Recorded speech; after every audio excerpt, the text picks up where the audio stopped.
Hey everyone, welcome back to our channel and welcome to the new BMW i5. If you missed our previous video, we just covered the new i5 M60, but now it's time to take a look at the entry-level i5, which is the i5 eDrive40. So you have it right here, but before we jump into the design, let me tell you a little bit about the specs.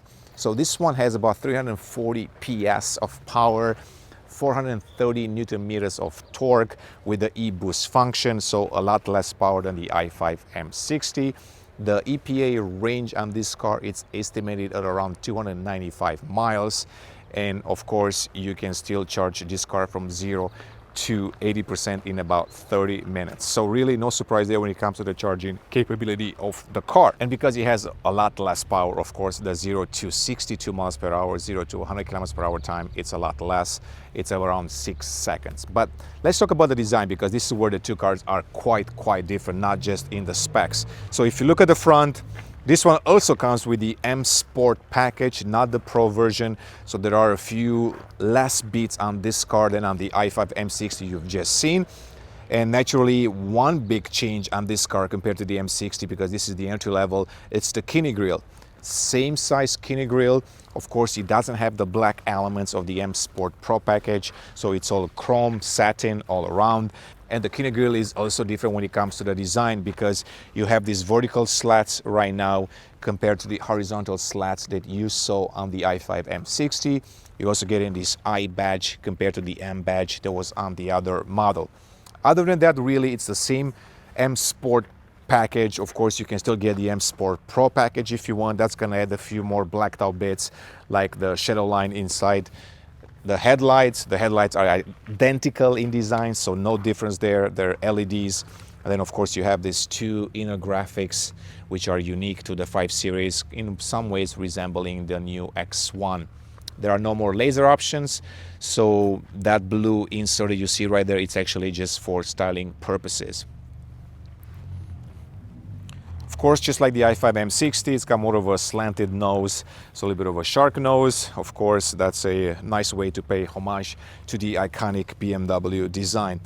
At a first glance, it looks less aggressive than the i5 M60. It's supposed to look less aggressive because this is the base model. And I'm kind of curious to see what people will think when they see the two cars side by side, because they do seem to have a different character from the front. Now, if we move to the side, once again, you do have the same option of aero wheels, so you have this two-tone color. Only this time around you're getting the blue caliper. So the M Sport Pro package comes with the red. You can change it up, but essentially this one gets standard, the blue one. So once again, 19 to 21. If you're getting the ICE version or the plug-in hybrid, you can go from 18 to 21. Side mirrors are different a little bit too, because it's not the M Performance model, so there is no carbon fiber either. A little bit of a different shape. You are getting this blacked out trim all around, and this one I believe has a optional tinted package, which will give you these tinted windows in the rear. Flush door handles, really no surprise there. You've seen it on the i4, i7, of course on the other i5s. If we're talking about the side view, very clean in shapes, same like the other model. And it seems to have the same type of rocker panel, the side skirt on the bottom, very aggressive.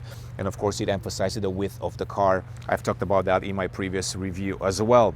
All right, so let's move to the back a little bit to see if it's different than on the i5 M60. I shouldn't expect a lot of changes, of course, same taillights.